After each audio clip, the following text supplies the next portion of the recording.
Hello my dear students, आप कैसे हैं? I hope you will be very safe and okay with your family at home.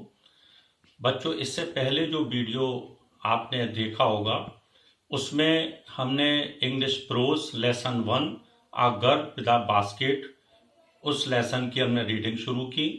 पहले दो paragraph के बारे में मैं इससे पहले वाले वीडियो में बता चुका हूँ। Myself Prahlad Sharma, English lecturer, Shri Ratan Muni Jain inter college लोहा मंडी आगरा। आपके सामने अब मैं इसी लेसन को आगे बढ़ाते हुए जो बच्चे नए आज इस वीडियो के साथ जुड़ रहे हैं उनको मैं एक इन्फॉर्मेशन देना चाहता हूं कि इंटरमीडिएट में अभी आप पहुंचे हैं, आपको सिलेबस के बारे में जानकारी नहीं है। उस संबंध में मैं आपको बताना चाहता हूं कि इंटरमीडिएट में भी उसी तरह से सिलेबस है जिस तरह से आपने फर्स्ट ईयर में इंग्लिश सिलेबस के बारे में पढ़ा था। English pros, English poetry, short stories, और जो लाइट ऑफ एशिया थी उसकी जगह पर एक नया आपके सामने एक जो बुक है द मर्चेंट ऑफ वेनिस वो पढ़ाई जाएगी। लेकिन चूंकि अभी आप जानते हैं पूरे भारत में, पूरे विश्व में लॉकडाउन चल रहा है और ऑनलाइन क्लासेस ये इंग्लिश की हमारे आदरणीय प्रधानाचार्य जी के सहयोग, उनके मार्गनिर्देशन में ये शुरू की जा रही हैं। तो जितना संभव हो सकेगा हम आपकी पढ़ाई का नुकसान नहीं होने देंगे। उसी क्रम में आज मैं आपको इस वीडियो में इंग्लिश प्रोज में जो फर्स्ट लेसन है a girl with a basket, उसको अब हम we will study today about the next paragraphs. बच्चों, इससे पहले वाले जो वीडियो हैं उसमें आप फर्स्ट 2 पैराग्राफ पढ़ चुके हैं। आज हम नए पैराग्राफ के बारे में स्टडी करेंगे। और आपस में एक बात मैं और भी बताना चाहता हूं कि यदि आपको कोई प्रॉब्लम हो, कोई क्वेरी हो, किसी भी तरह की अगर आप कोई क्वेश्चन पूछना चाहते हैं तो वीडियो ग्रुप जो व्हाट्सएप ग्रुप बना हुआ है उस पर आप मुझसे क्वेश्चन पूछ सकते हैं और मैं वहीं पर आपके जितनी भी प्रॉब्लम्स होंगी उनको वी विल सॉर्ट आउट। तो today let's start. Okay, a girl with a basket. हम जो इस लेसन का थर्ड पैराग्राफ है आज उसकी पहले रीडिंग करेंगे, थर्ड और फोर्थ पैराग्राफ की, उसके बाद में इसके बारे में डिस्कशन करेंगे। The route lay through one of the richest of India's agricultural areas. This was the place of the upper Ganga River, 1,000 feet above sea level but tropical. The Ganga was brown silt, swollen with flood waters, its overflow inundating thousands of acres of rice. To the north were jungles, great expanses of grass higher than a man's head and unbroken except for an occasional clump of trees, the home of tigers, elephants, pythons, and cobras. Everywhere else there was flat land running to the horizon, but dotted here and there by the sacred banyan tree or by rows of paka trees shaped like elves and having thick twisted trunks. Hot, humid air was moving in from the southwest. Monkeys, some of the mothers with babies clinging to them and riding underneath, swung off trees at the stations looking for food. The villagers we passed had walls made of mud mixed with water and cow dung. Their peaked roofs were thatched bundles of grass tied to the bamboo poles stretched across the rafters. That day, the pumpkin vines that grew over them were in bloom, trailing streaks of yellow over drab walls. At one station, my routine of talking with the people was interrupted. As soon as I alighted, a group of young children gathered around me. They were selling baskets, handwritten reed baskets with simple designs and patterns. They held the baskets high, shouting their wares, I did not know, but conveying unmistakably their desire. बच्चों, ये next 2 paragraph हैं इनकी reading अभी मैंने की। और एक चीज जस्ट फॉर इंफॉर्मेशन, हो सकता है कि आपको ये क्लियर ना दिखाई दे रही हो, लेकिन इस वीडियो की when this video is over आपको इसको एक क्लोजअप फोटो आपको दिया जाएगा, जिससे आपको अलग से किसी बुक की कोई जरूरत ना हो और आप इसको आसानी से देख सकें। बच्चों, इससे पहले जो पहले वीडियो में मैंने बताया था, we are studying about this lesson a girl with a basket and the author is William C Douglas. He was a great lover of India. वो इंडिया में जस्ट इंडिपेंडेंस के बाद में आए थे और उन्होंने भारत का भ्रमण किया था।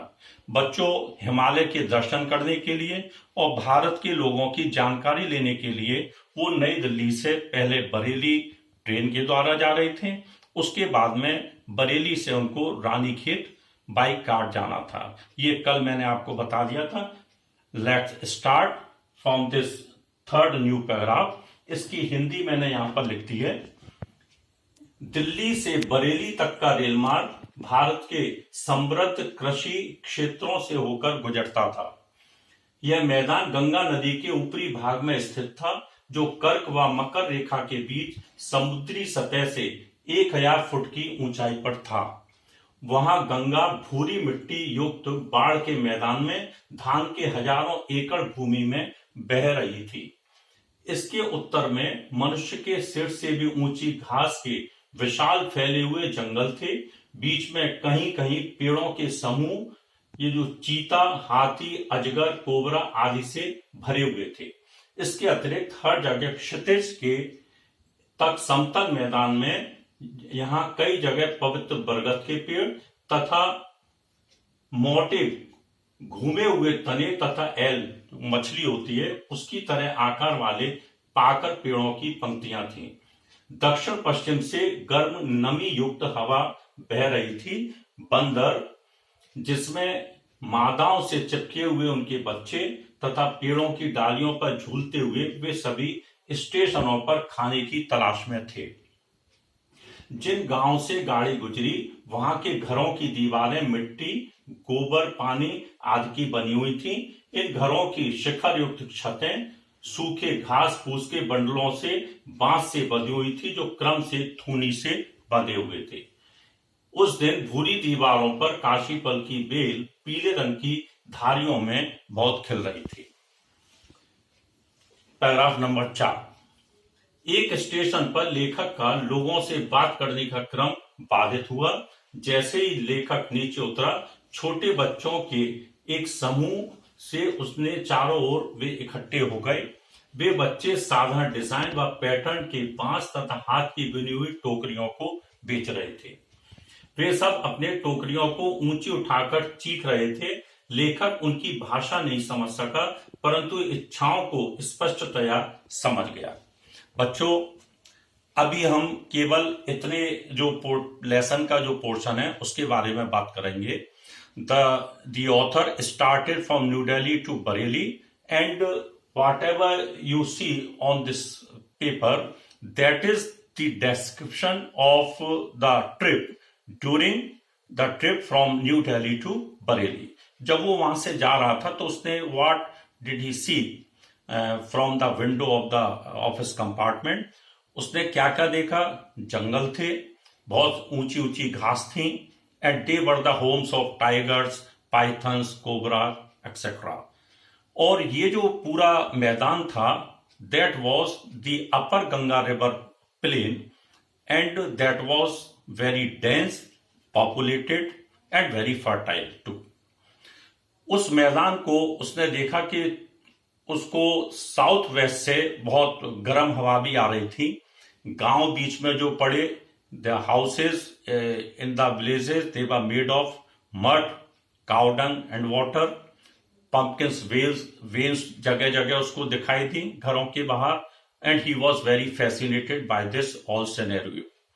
बच्चों, उसके बाद जैसे मैंने पिछले उसमें बताया था कि वो he would get down at every station because the train was running very slow and it stopped at every way station. Her station पर वो ट्रेन रुकती थी, इसीलिए वो बाहर आ जाता था, लोगों से बात करता था और लोगों से बात करता था वर्ल्ड अफेयर्स और नेशनल अफेयर्स के बारे में कि what were their opinions about the officers and about the British officers, और उनकी अपनी क्या भावनाएं थी.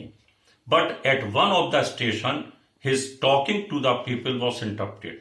जैसे ही वो एक स्टेशन पर उतरा तो वहां पर जो लोगों से बातचीत करने का जो उसका क्रम था वो टूट गया.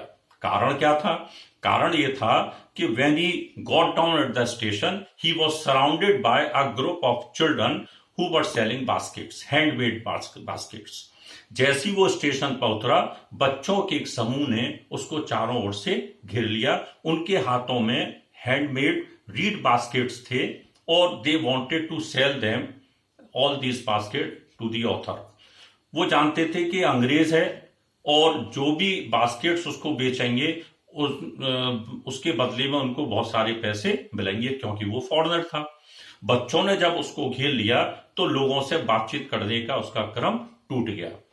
और हालांकि he could not understand what they were saying, what they were shouting for. In fact, क्या बोल रहे थे नहीं समझ पाया, लेकिन एक चीज को उसने easily got one point कि they all wanted to sell their baskets, sell their things to the handmade baskets to the author. तो जब उसने इतना समझ लिया तो उसने अपने बातचीत का क्रम भी बंद किया. बच्चों, आज हमने ये 2 पैराग्राफ इसको पढ़े. इसके आगे के बारे में जो नेक्स्ट वीडियो होगा उसमें बताएंगे. ये जो हिंदी है इसका सेम वर्ड मीनिंग आप आज मैंने इसलिए नहीं लिखे क्योंकि सेम ट्रांसलेशन है और आपको वर्ड मीनिंग इसमें मिल जाएंगे. फिर भी अगर आपको कोई प्रॉब्लम हो तो जो व्हाट्सएप ग्रुप है आप उसमें मुझसे क्वेश्चन कर सकते हैं, मुझे बता सकते हैं और मैं आपकी हेल्प करूंगा.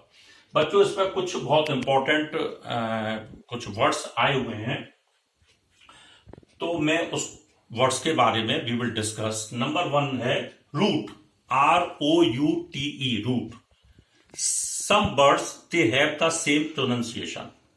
उनका जो उच्चारण होता है लगभग सेम होता है. जैसे route, ROUTE, root, ROOT, root. Route जो पहला वर्ड है ROUTE, इसका मतलब होता है मार्ग. किसी एक स्थान से दूसरे स्थान पर जाने के लिए जो मार्ग होता है दैट इज कॉल्ड रूट. और दूसरा जो रूट होता है ROOT, रूट, उसका मतलब होता है पेड़ की या पौधे की जड़ें. दूसरा शब्द इसमें आया वाइन, VINE, जिसका मतलब होता है वाइन का मतलब होता है बेल. जैसे काशी फल की बेल होती है, तोरई की बेल होती है, फूलों की बेल होती है, उसको बेल कहते हैं. दूसरा वर्ड होता है वाइन, वाइन बेल. और दूसरा वर्ड WINE, वाइन होता है. आप जानते हैं this is a kind of N L, एक तरह की शराब होती है जिसको हम वाइन कहते हैं. तीसरा इसमें शब्द आया है प्लेन, PLANE. प्लेन का मतलब होता है समतल. एक और प्लेन होता है PLAIN, प्लेन का मतलब होता है मैदान. अब आप देखेंगे कि इनके सबके उच्चारण लगभग एक जैसे हैं. Route, wine, plane. बच्चों, ऐसे शब्दों को होमोफोन्स कहा जाता है, हैविंग द सेम साउंड्स. एक तरह के जो स्वर होते हैं, उच्चारण होते हैं, ऐसे शब्दों को इंग्लिश में होमोफोन्स कहते हैं. हम बहुत सारे ऐसे शब्दों के बारे में जैसे जैसे वर्ड्स आते आएंगे हम लोग बात करेंगे और ये आपके सिलेबस में भी हैं. दूसरा, कुछ नए शब्द आप देखेंगे. इसमें एक वर्ड आया होराइजन, HORIZON. बच्चों, जहां पर the earth and the sky seems to meet, अगर हम सामने देखें तो एक पॉइंट हमें बहुत दूर अगर खाली स्थान हो तो हमें ऐसा लगता है कि वहां पर पृथ्वी और आकाश एक जगह मिलते हुए दिखाई दे रहे हैं. उस पॉइंट को that point is called horizon. दूसरा शब्द इसमें है ट्रॉपिकल. बच्चों, अगर पूरे वर्ल्ड का आप नक्शा देखें तो बीच में विषुवत रेखा, जिसको हम इंग्लिश में इक्वेटर कहते हैं, उसके दोनों तरफ as we know that the earth is tilted on 23.5 degree. दोनों तरफ 23.5 डिग्री पर टिल्ट है, थोड़ी झुकी हुई है. तो वहां से north of equator to the south of equator, दोनों तरफ 23.5 डिग्री के बीच में उस लाइन को, जो दैट इज इमेजिनरी लाइन, उसको कहते हैं tropic of Cancer, tropic of Capricorn. उन दोनों के बीच का जो एरिया होता है उसको बच्चों ट्रॉपिकल एरिया कहा जाता है। वो ट्रॉपिकल एरिया अपने इंडिया के अंदर मौजूद है, और जो रूट, जो रेलगाड़ी जा रही थी, वो उसी एरिया के बीच में से जा रही थी। That's why the author has just intimated this thing in this paragraph. और थर्ड वर्ड है बच्चों एल्म्स, ELMS। बच्चों this is a kind of a fish. एक मछली होती है, वो बहुत पतली होती है, और उसकी एक और क्वालिटी होती है बच्चों कि वो अपनी पूंछ पर खड़ी हो जाती है। नीचे से छोटी होती है पूंछ और बीच में चौड़ी होती है। जो पाकर ट्रीज होते हैं, उनके जो ट्रंक्स होते हैं, जो तने होते हैं, वो भी बच्चों एल्म मछली की तरह होते हैं। तो मैंने आपको इन पैराग्राफ में जो वर्ड्स, न्यू वर्ड्स आए, होमोफोन्स आए, उन सब के बारे में मैंने बता दिया है। और बच्चों एक चीज मैं और बताना चाहता हूं इसमें, कि एक्सप्रेशन इसमें से आते हैं जब पूरा, when this the lesson is over we will discuss about the expressions. उसके बाद में एक्सप्रेशन के बारे में बात करेंगे। दूसरी चीज इसमें जो आती है, कॉम्प्रिहेंशंस आते हैं, कॉम्प्रिहेंशन, अंडरस्टैंडिंग द लेसन। तो एक एक पैराग्राफ पर क्या क्या क्वेश्चन बनते हैं उसके बारे में भी जब ये लेसन समाप्त होगा तो हम लोग बात करेंगे। इसके बाद में कुछ फिल इन द ब्लैंक्स आते हैं, कुछ एक्सरसाइजें आती हैं, वो सब हम जब लेसन खत्म होने के बाद में बात करेंगे। बच्चों अपार्ट फ्रॉम दिस स्टडी, जैसा कि आप जानते हैं कि आजकल कोरोना वायरस का बहुत कहर है। पूरे इंडिया में हम सब लॉकडाउन में हैं, अपने घर पर हैं। पूरे विश्व में इसका कहर बरप रहा है, पूरा विश्व इससे जूझ रहा है। मैं I want to suggest you not to come out of your homes at any cost. घर के बाहर मत आइए, और अपने अंदर, चूंकि देखिए सभी टीचर्स, हमारे आदरणीय प्रिंसिपल साहब और हमारा जो विभाग है, वो आपकी पढ़ाई के लिए बहुत चिंतित हैं। और हम लोगों ने इसीलिए ये इनिशिएटिव शुरू किया है कि आपका पढ़ाई का नुकसान ना हो। तो घर पर ही बैठे रहिए, और फिर भी इस स्टडी के अलावा आप क्रिएटिव बनिए, पॉजिटिव बनिए, अपने घर की सफाई करिए, अपने पेरेंट्स की हेल्प करिए, और पढ़ाई की इन सब चीजों के, अगर म्यूजिक का शौक हो तो म्यूजिक भी सुनिए बच्चों, क्योंकि आपको बहुत पॉजिटिव रहना है, अलर्ट रहना है, और दूसरों को भी इस बारे में आपको अलर्ट करना है। और हम नेक्स्ट वीडियो में इस लेसन के बारे में, आगे जो पैराग्राफ है उसके बारे में बात करेंगे। Thank you very much. और आप जाइए मत, ये जो कुछ मैंने अभी आपको पढ़ाया है इसका क्लोजअप मैं आपको दे रहा हूं, जिससे कि आपको बिना किताब के घर पर आसानी से आप इनको पढ़ सकें और समझ सकें। नीचे मैंने 3 क्वेश्चन इसमें आपको दिए हैं। ये तीनों क्वेश्चन भी आपको होमवर्क में दिए जा रहे हैं, वर्ड मीनिंग आपको दिए जा रहे हैं। इसकी हिंदी आप लिखिएगा, वर्ड मीनिंग याद कीजिएगा। जो होमोफोन्स बताएं, इन होमोफोन्स के बारे में आप स्टडी करेंगे, उनको लिखेंगे, याद करेंगे, और अपने सेंटेंसेस में इनको यूज करेंगे। जो फर्स्ट लेसन है, डिस्क्राइब अपर गंगा प्लेन। बच्चों ये चूंकि एक चीज और बताया, I want to give you information, कि इसमें से अब लॉन्ग क्वेश्चंस नहीं आएंगे, आपको शॉर्ट क्वेश्चन करने हैं, and they should be around in about 30 words. 30 शब्दों के आसपास हो, 35 हो, लेकिन ज्यादा लंबे आपको आंसर नहीं लिखने हैं। Describe upper Ganga plain, number 1। Number 2, why was talking with people interrupted. लेखक के लोगों से जो बातचीत करने का क्रम था उसमें बाधा क्यों पड़ी। और थर्ड है, what were the children selling. वे बच्चे क्या बेच रहे थे। ये this is the homework for you for today.